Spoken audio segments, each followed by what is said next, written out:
The component we're going to address right now is community-based participatory research, participatory action research, and an entity that has several further names: action research, advocacy research, in epidemiological studies. And what it adds up to primarily is including the population to be studied as a part of the research process, as a part of the research results, and as a part of the dissemination of the research to other sectors in the society.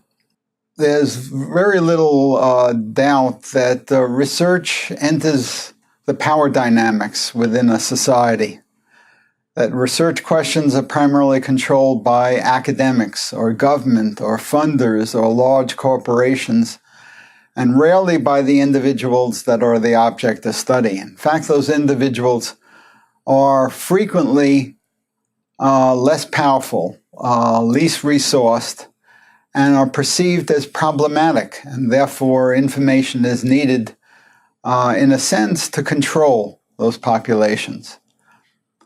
Whether we're dealing with consumers of excessive alcohol, intravenous drug users, marijuana users, in the realm that you're dealing with right now.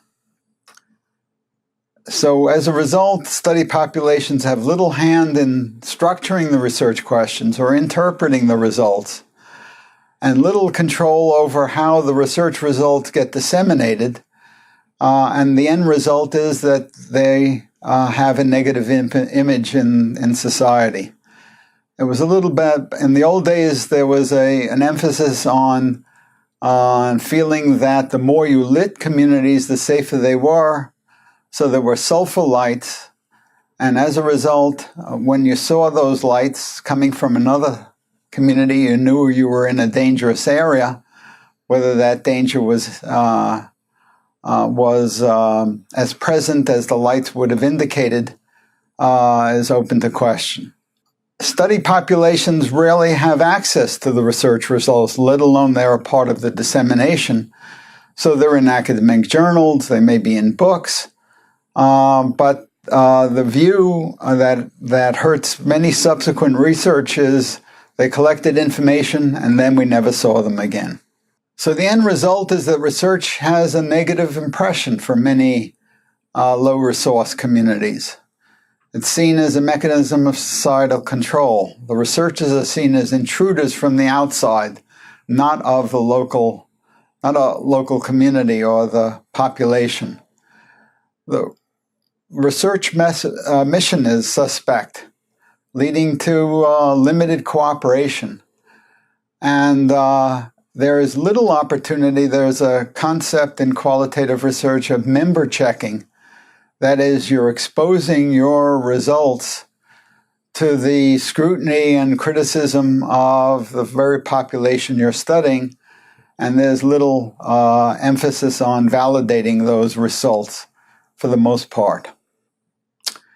Starting in 1968, I was involved in developing an approach to community, to CBPR, not called CBPR in those days, but we called it action research, in which flowed from the following principles: that the community is both the object of the study and most important recipients of the results of the study, that priorities for research were constructed in terms of the kind of information that would be most helpful to programs that are seeking to expand the resources of the community, to address problematic issues in the community or in the population, and to develop community-based institutions.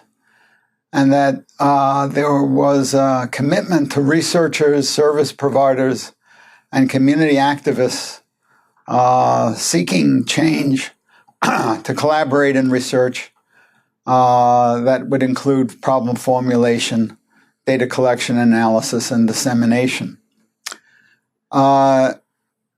To some degree, I discovered this approach as an anthropologist coming into a community mental health program on the west side of Chicago, in which there seemed to be little openness to anthropological and community-based research among the staff, but considerable interest on the part of activists in the Mexican-American community in Chicago.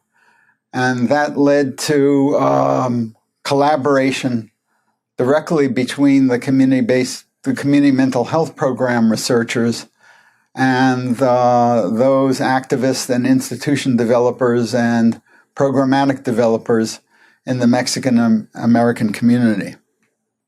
That was 1968 to 76, and a lot of the learning and postgraduate education I received in Chicago were translated to develop the Hartford model. In this, I came on to the faculty at the University of Connecticut School of Medicine with the object of identifying community organizations involved in health action. And I identified early on the Charter Oak Terrace Public Housing Project Tenant Rights Federation and the Puerto Rican Health Committee, both of whom were advocating for health needs in their specific communities. The objectives were the development of a health center in the Charter Oak community, now no longer existing, and the development of a Hispanic research and advocacy organization at a time when there was little recognition of the growing population of Hispanics and Puerto Ricans in the Hartford area. We worked on issues that were particular to the communities, otitis media, asthma, the issue of sterilization, healthcare needs, complementary and alternative medicine. I might tell you one story in which we developed a survey as a result of achieving an NIMH grant that went to the Puerto Rican Community Organization, of which I was the PI, a structure that no longer would be possible in this day and age, and learned that from the survey that most people weren't using reversible fertility control methods. We went back to those initial individuals and found out that a great number were sterilized, that women were sterilized and at a very young age. And so we went through and restructured the question and went out into the community to learn that there were a very significant number of young women below the age of 21 who were getting sterilized at one of the local hospitals. It was that these data and our ability and the ability of what was then became the Hispanic Health Council to develop a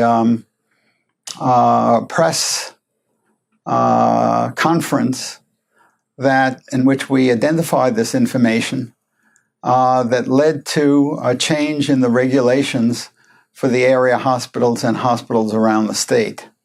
So that's an example of the kind of work that's done very effectively when you're working collaboratively with the community. So our research was designed, implemented, and disseminated in collaboration with both communities, the Charter Oak and the Hispanic community. And ultimately, that led to the building and sustaining of the Charter Oak Terrace Health Center, which went from an apartment at the housing project that saw 42 cases in a month to now 110,000 patient visits in a new building close to Hartford Hospital, and the Hispanic Health Council, which now is a $3.5 million institution providing both research and advocacy and services. And both of these organizations are edging towards their 40th year of existence. Much of this kind of work got formalized into community-based participatory research. And one thing to say that this was very effectively marketed within public health circles by public health researchers, and ultimately has been well recognized by the National Institutes of Health, which frequently provide CBPR-oriented requests for proposals.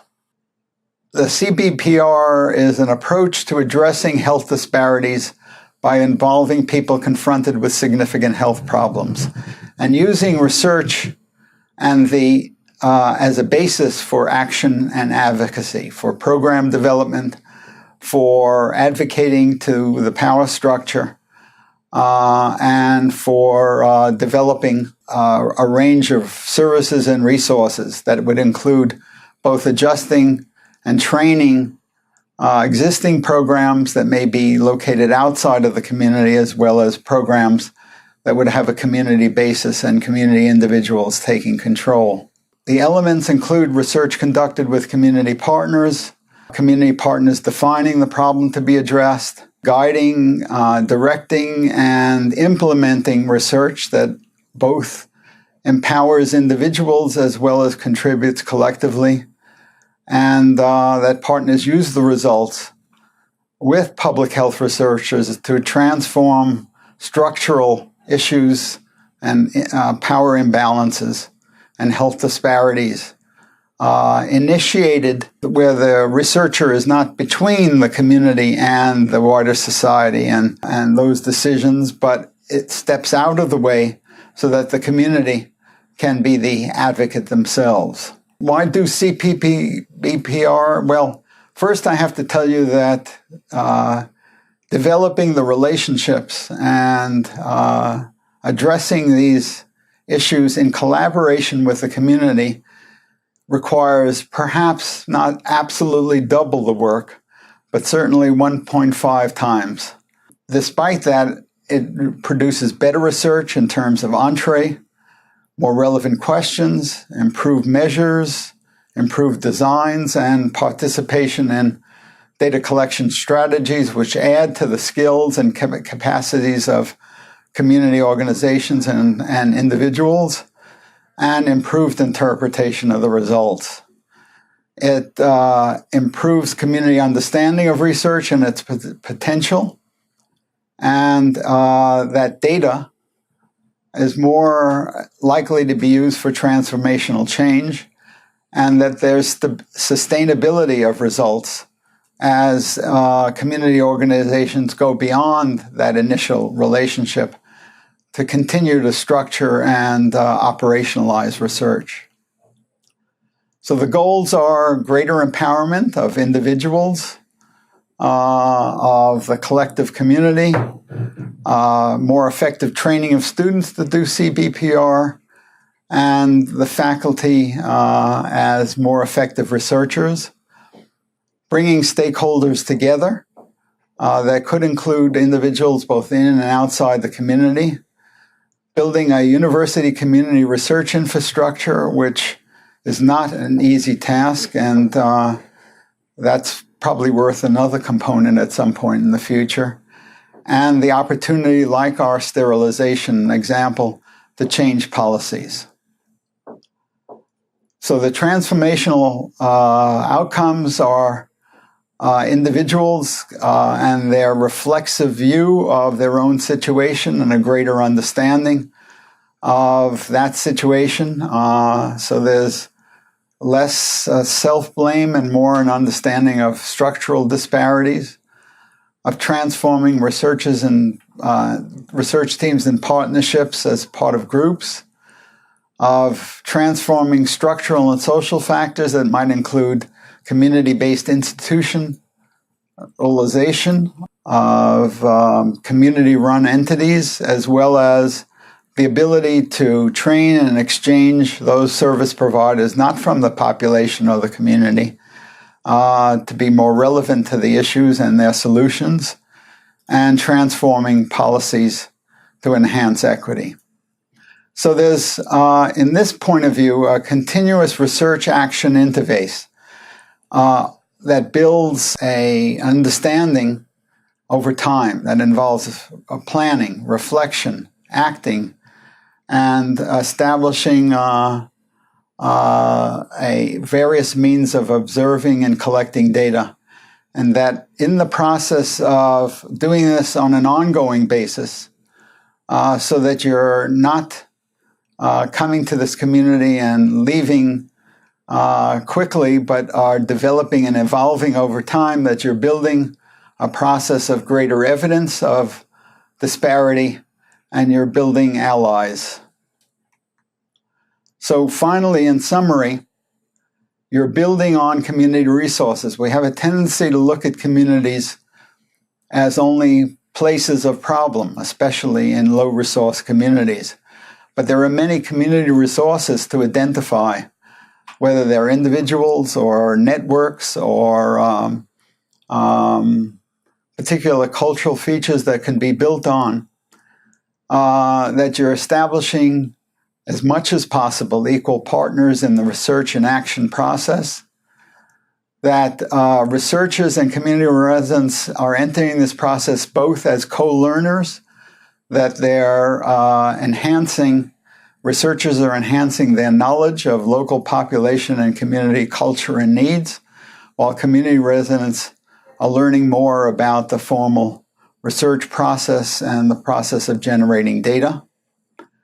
That you're getting a balance of research and action. That's not good enough simply to end the project with a body of knowledge, but to put that knowledge into action.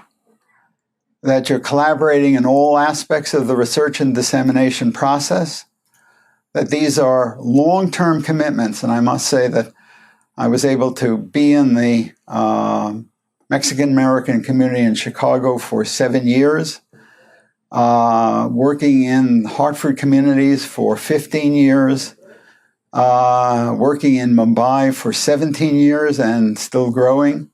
And so my relationships to these communities have been iterative.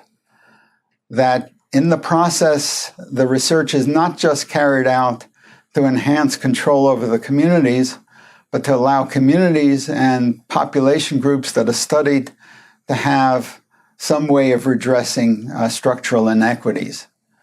That the priorities are negotiated with the community, and that they incorporate the multiple perspectives of those within the community as well as the researchers themselves. So to end with this component, I would say that it's necessary that the base of your work be a place that can accommodate this kind of CBPR or participatory action research, that to recognize that this is going beyond simply the research process to transform individuals into researcher activists and activist researchers, and in that process develop the kind of research that matters. Thank you.